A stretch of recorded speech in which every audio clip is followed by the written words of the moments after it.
out I got great editing people because they're going to start working on it after we're done. There you go. Right?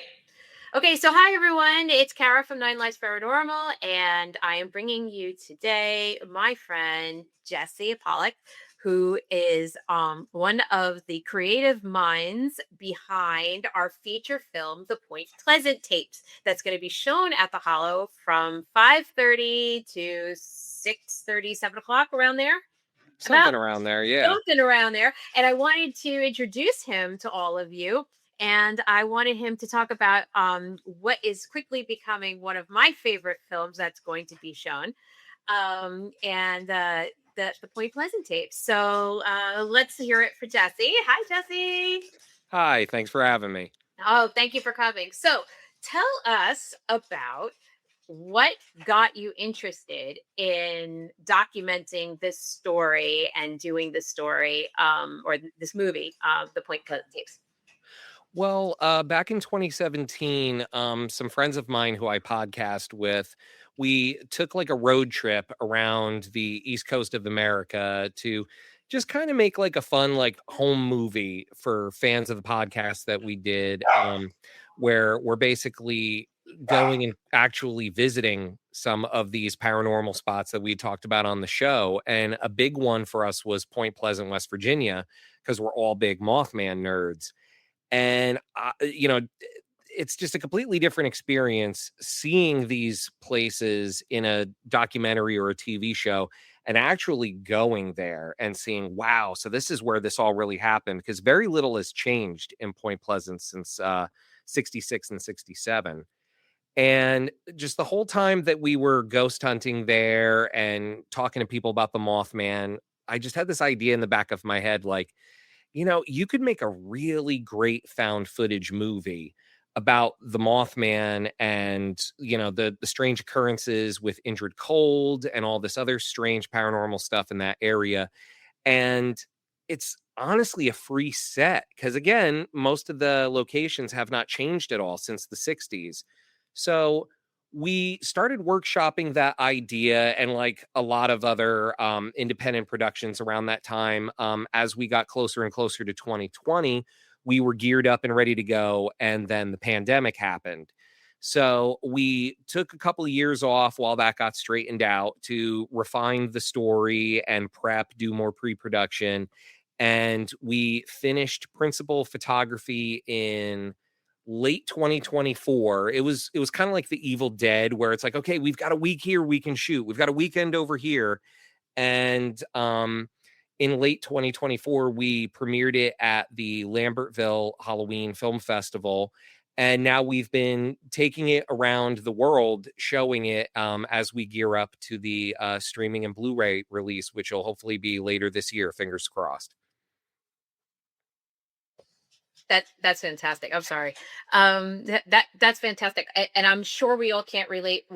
Can't wait for the release and everything for Blu-ray. Now, for the audience who may or may not know who Injured Cold is, can you go into that a little bit? So a lot of people that are familiar with Mothman think that the only thing that was happening in that area of West Virginia at the time was there was this strange winged creature with red eyes, chasing people out of this abandoned military installation.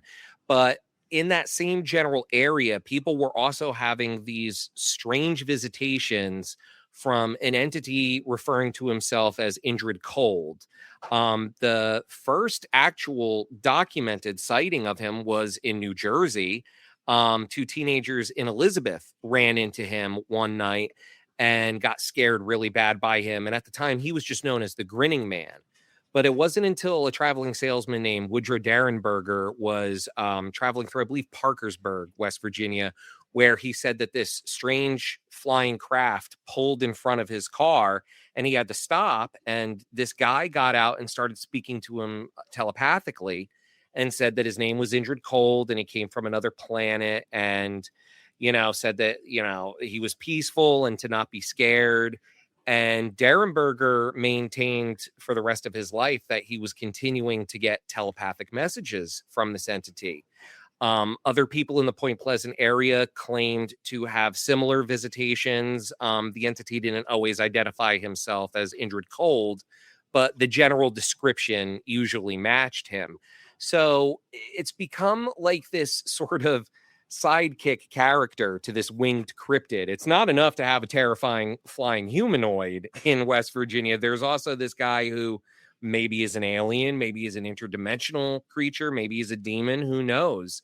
But he also became a part of the story that we were telling with Point Pleasant tapes, because you can't have one without the other. I mean, it's like a veritable buffet of paranormal goodness there. I know. So It's it's like mac and cheese. They just have to go together. You have to you exactly. have to have them, right? You need them. It's like Keenan and Kel. You got to have it. Yeah, you gotta have it.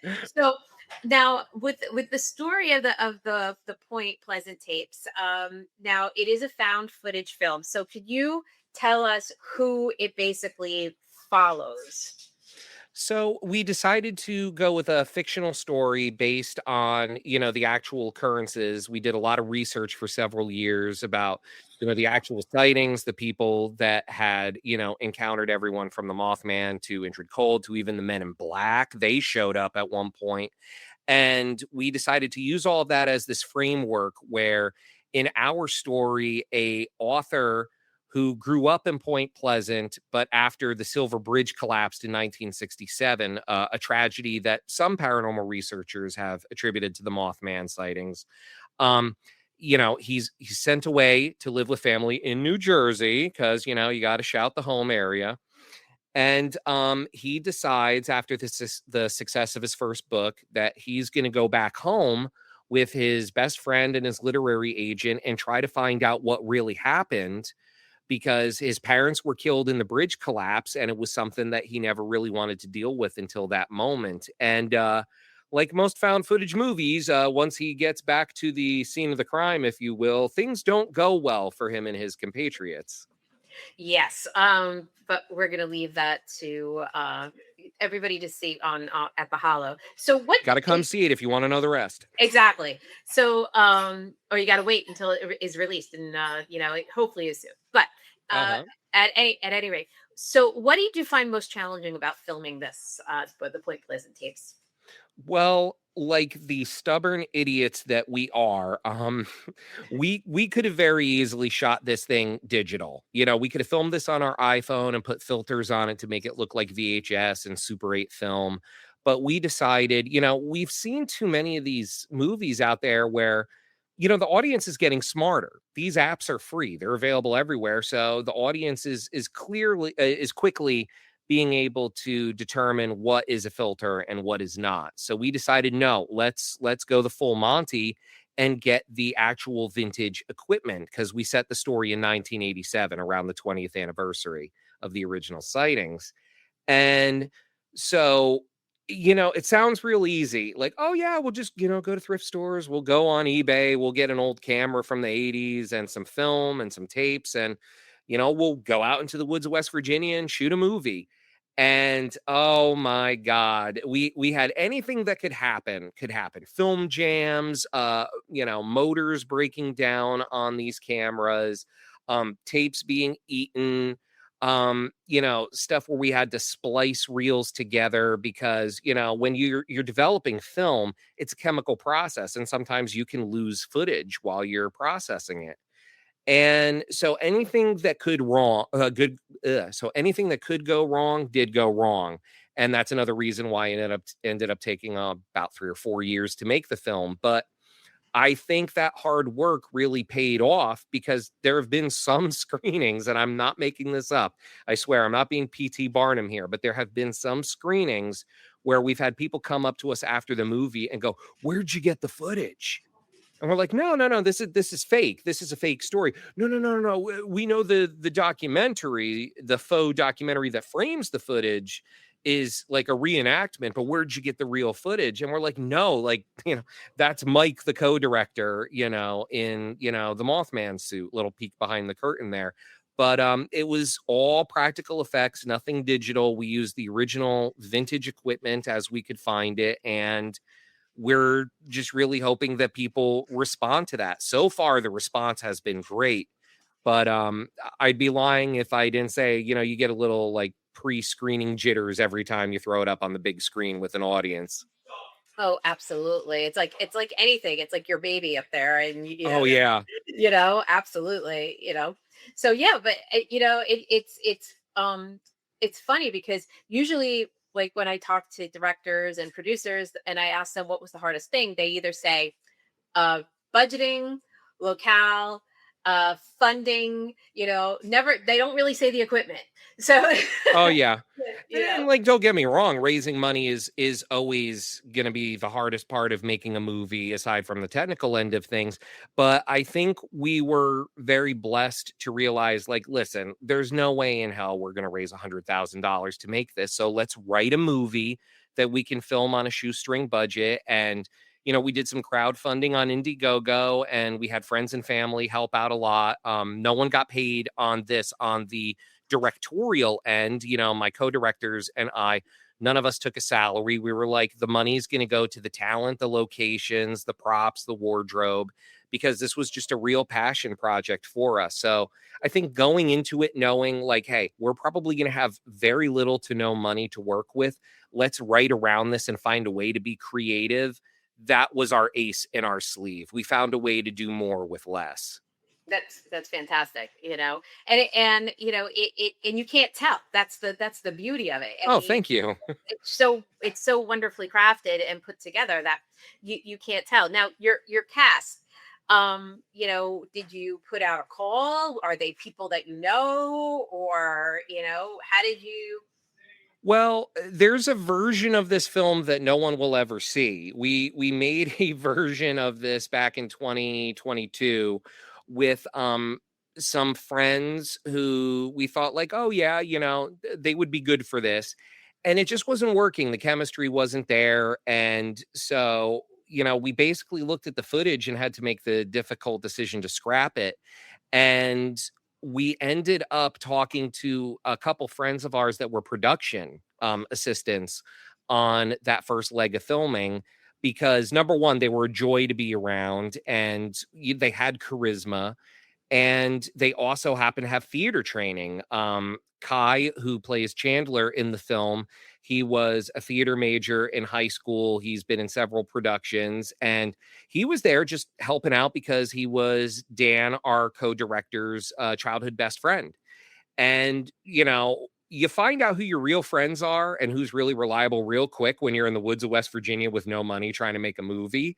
Yeah. So Kai was just a joy to be around. So when we were gearing up to recast the film and try again, we said to him, "Hey, do you want to read for one of the leads?" And he said, "Sure, I'd be happy to." And another friend of Dan's, Bobby Hillman, who plays the main character, Brian Chambers, he was another one that had experience acting. He's also a talented stand up comedian. And we just said, "Hey, Bobby, why don't you read for one of the three leads?"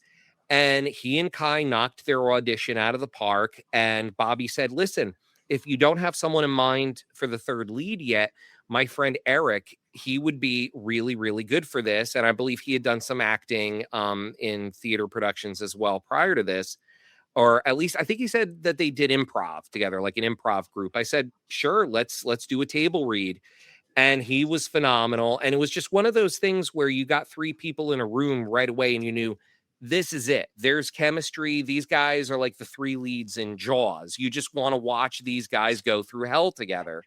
And it was just the luck of having friends who were passionate about independent horror.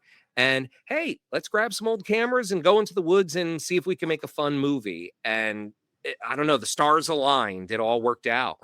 Yeah, it really did. It really did for you. I mean, I can't say enough about it. Um, I didn't want to kill them in the no, end because it's found footage. Everyone's got to die, but I was like, oh, can we find a way to make them live? They're so much fun to watch on screen.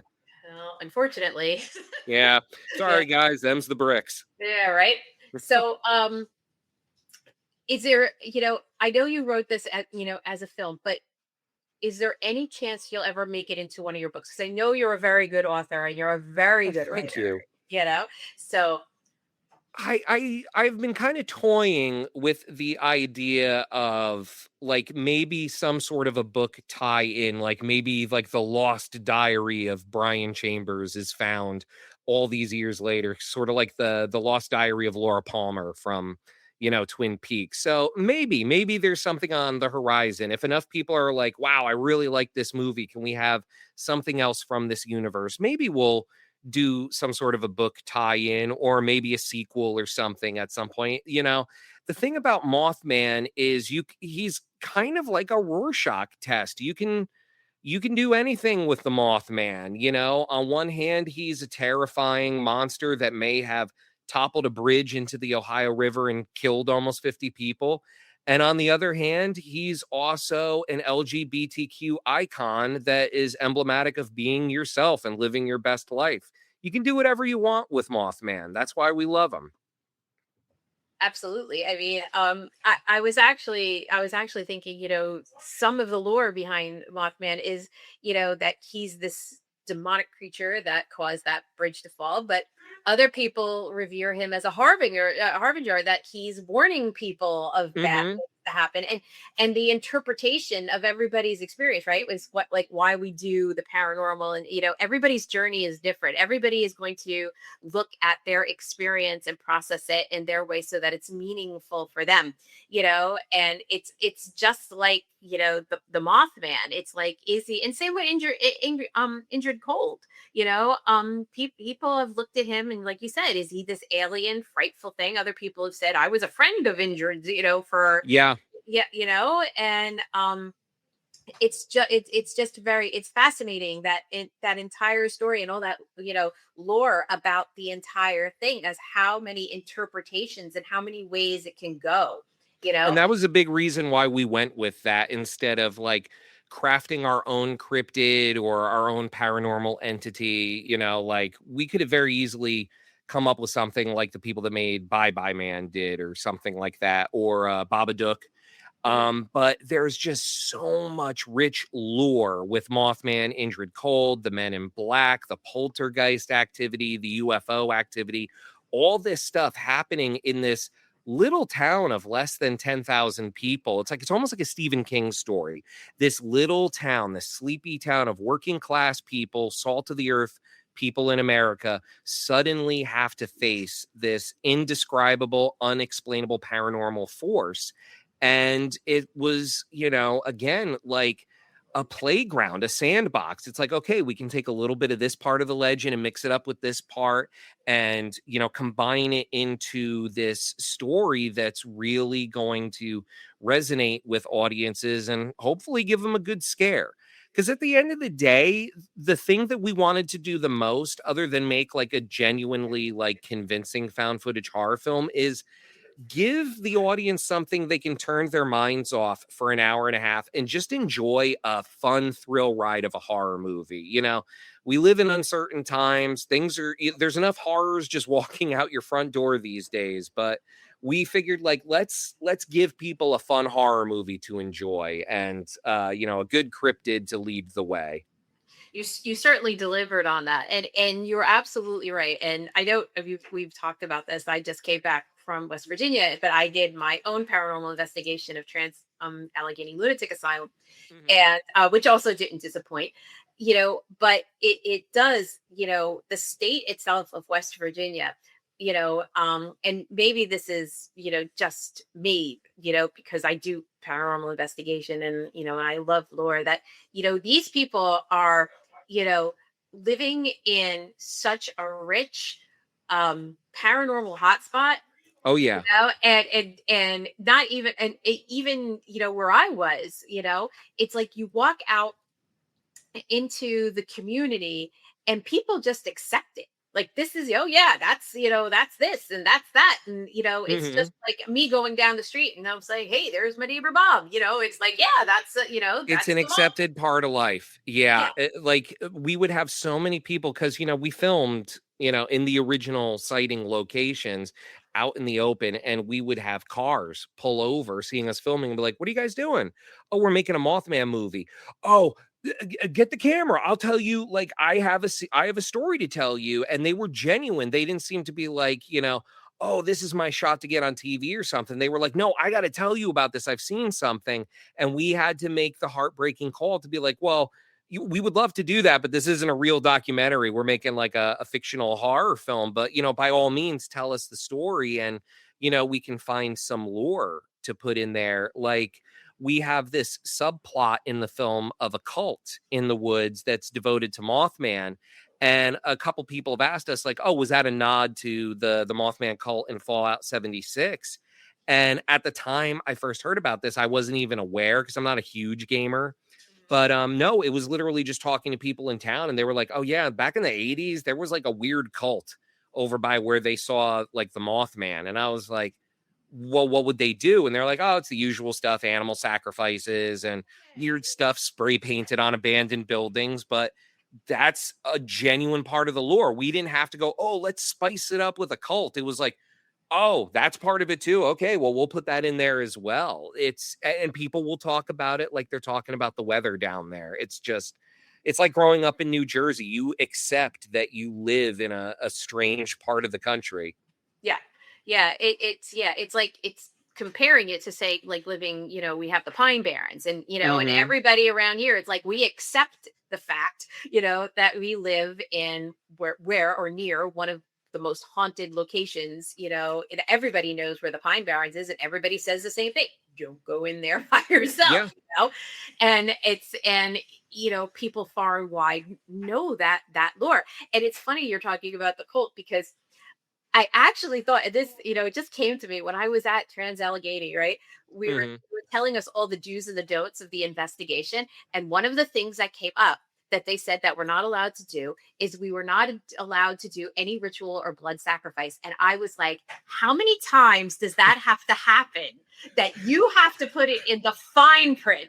But now, you know, The guy with all the blood bags is like, come on, man. oh man, I've been collecting this for weeks. I brought the cooler, man, and so excuse my dog. But yeah, and I was like, oh my God. I was like, seriously, how excuse me, I'm gonna mute it. Oh, mute it. I'm trying to mute it. No, before the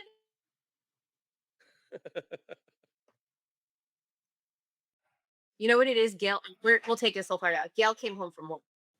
That'll do it. And so, and they're looking at me and they're looking out the bay window and they're looking at me and they're looking out the bay window. And watch, it's not her. And they're just barking at people coming home. But yeah. So anyway, to pick up where we left off, but yeah, they were like blood sacrifice. You can't do it. I was like, oh my God. I was like, seriously? You Can't do like anything anymore. no, What's going on? what happened to a good Friday night? I was like, We used to be a proper country. but yeah, I was like, wow, wow. I was like, that's incredible. But yeah, the people there are just accept it the same way, you could say we accept, certain things here, and Mhm. we're like, oh yeah, don't go down there, and and they're like the same way. They're like, if you want to, they're like, yeah, I mean, that's where they found all the bodies. I mean, go. go. I mean, you know. So Well, that if you was where go ahead. also we got the idea for uh, I'll say this again because I stumbled over my words there. But yeah, no, that was also where we got the idea for, they talk about in the film that all these people go missing out in those woods. That wasn't something we had to church up for the Right. film. It was on that trip in 2017 with my podcasting friends. We were literally just getting coffee on the main drag the next morning after we investigated the bunkers.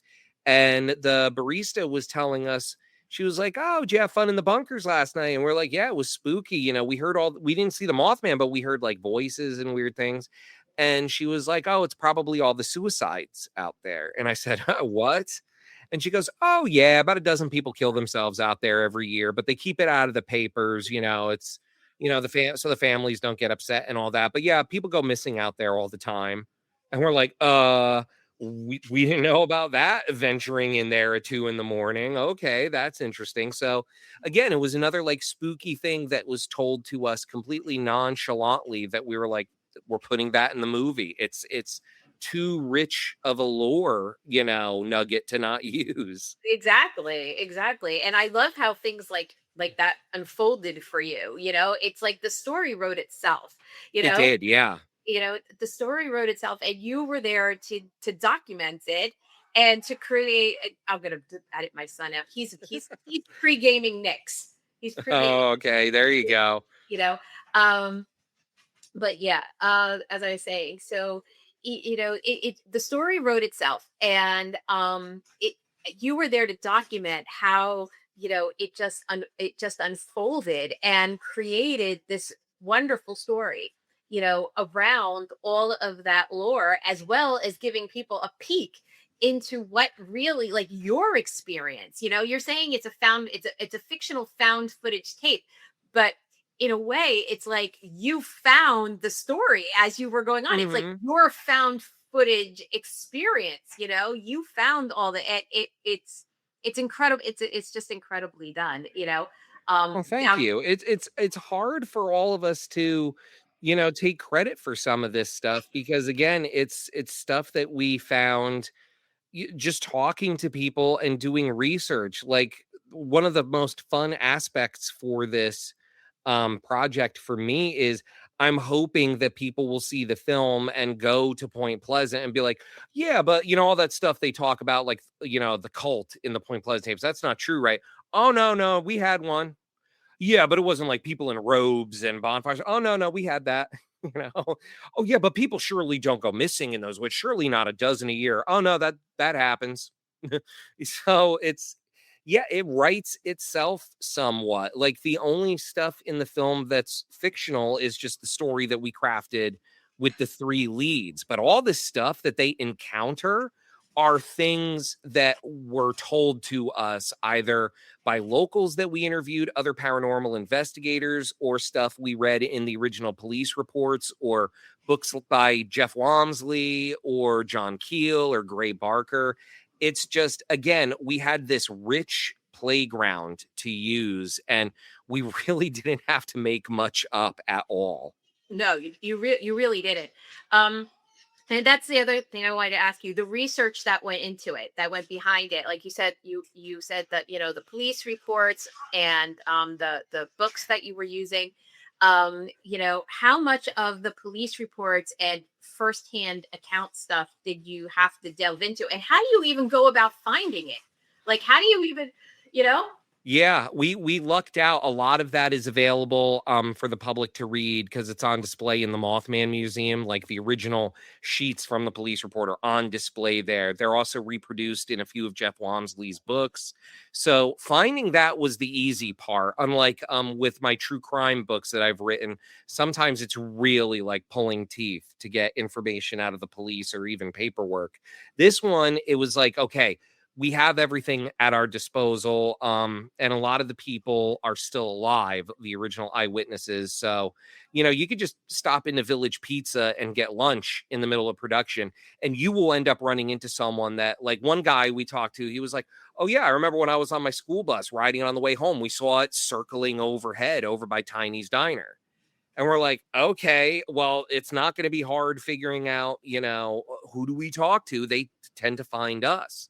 Now, again, a skeptic might say, well, yeah, of course, you're out of towners. They'll tell you anything. But that's the risk anyone takes when you're chronicling the paranormal. You just kind of have to, go by good faith and hopefully suss out what's obvious bull and what's not. But having all of this at our disposal, it was very easy to go, okay, in this witness report, they talk about this specific thing. So in this character monologue, we're going to make sure that that's reflected in it.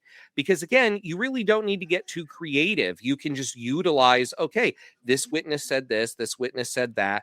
We're going to combine them for this character. So the information gets put on the screen. It was, I don't want to say it was easy, but it was so much more fulfilling than having to start from scratch. I get it. Yeah. Yeah. And yeah.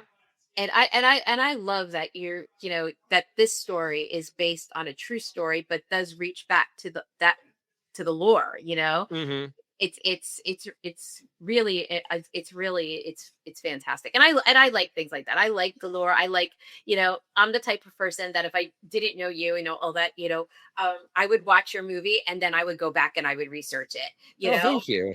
I am, because it's, in most a lot of movies that pique my interest in terms of, like, legend, and found footage, and and or based on a true story. It's like I watch it, and then that just makes me that much more hungry to figure Mhm. out, what I mean.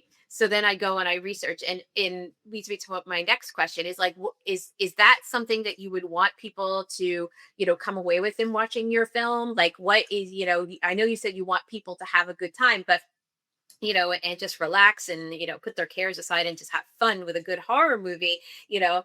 But is there, is there a part of you that would be like, hey, I really, want to, hope to get people interested in this story and this lore, the same way it captured me and, and romanced me into going into Point Pleasant, and doing this. Oh, Yeah. yeah. No, it was definitely a conscious decision because when we were mapping out how we were gonna tell the story originally, we had to make the decision of, are we just gonna present only the footage from 1987, kind of the way that the Blair Witch Project only presents the 1994 footage from the Burkittsville 3, and we decided we want to make a movie that anyone can walk in, like, if they've never heard of the Mothman, that they can sit down and they can enjoy it. And the way that we found that we could do that was presenting it in the framework of a faux documentary, kind of like Curse of the Blair Witch, the Sci-Fi Channel special, where it's like, okay, we're gonna have some talking head interviews, kind of giving you the basics of the lore, setting up the story so that you have a good understanding of what's going on. Because if you kind of, I mean, granted, if you just showed only the footage, it would probably still disturb people on some level. But a concept like Indrid Cold, I think for it to really get under your skin, you kind of have to have someone like introduce it to you, like, hey, there was this guy who said a flying saucer touched down in front of him, and this guy stepped out of the craft and started speaking to him telepathically. And he's like seen as like this almost like weird trickster entity. And that really gets people like amped up for, oh, are we going to see this guy? Like, what's going to happen here? And so I really hope that once people finish watching the movie, if they haven't done a deep dive into Mothman lore or haven't even heard of the Mothman beforehand, like, go and search the books out, watch the documentaries, listen to the podcasts. It is one of the most strange and compelling stories in American folklore, especially modern American folklore. Like, you can kind of tie some of the legends back to colonial times, but for the most part, it's still a very modern story. And I mean, that's how I got into Mothman. At the very least, I watched the Richard Gere movie when I was a kid and it came out, and I was just blown away by it. It wasn't a traditional horror film. It wasn't like Michael Myers or Freddy Krueger running around. It's like, what is this? This is some weird psychological thing that's tied into a cryptid sighting, but there's possibly aliens or interdimensional creatures involved. And I was very surprised to find out that it was based on a true story. I was like, no way, there's like some factual stuff in here. And that's what originally sent me down the rabbit hole with the whole Mothman legend. So hopefully, for someone out there watching our movie, it'll do the same for them, that they'll decide to pick up a book or check out a documentary and just get that same sort of high that we all chase as paranormal people, a really good story that gets under your skin.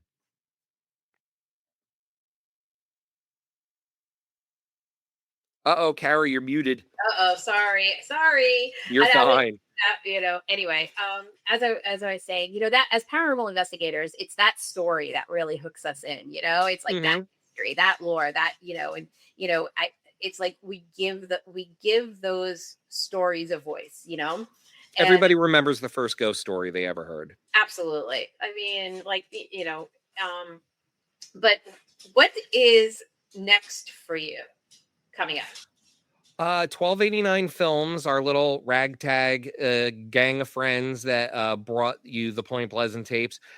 We are currently in pre-production on another paranormal found footage horror film. I don't want to give too much away yet, but it is going to be even more New Jersey centric than the Point Pleasant tapes, which is another funny thing. Like, if you've never heard of the Mothman, people hear the Point Pleasant tapes and they're like, "Ooh, a beach horror story," and it's like, no, completely different Point Pleasant. It's not even in New Jersey, man. They're like, "There's another Point Pleasant somewhere." It's like, yeah, there's like three of them.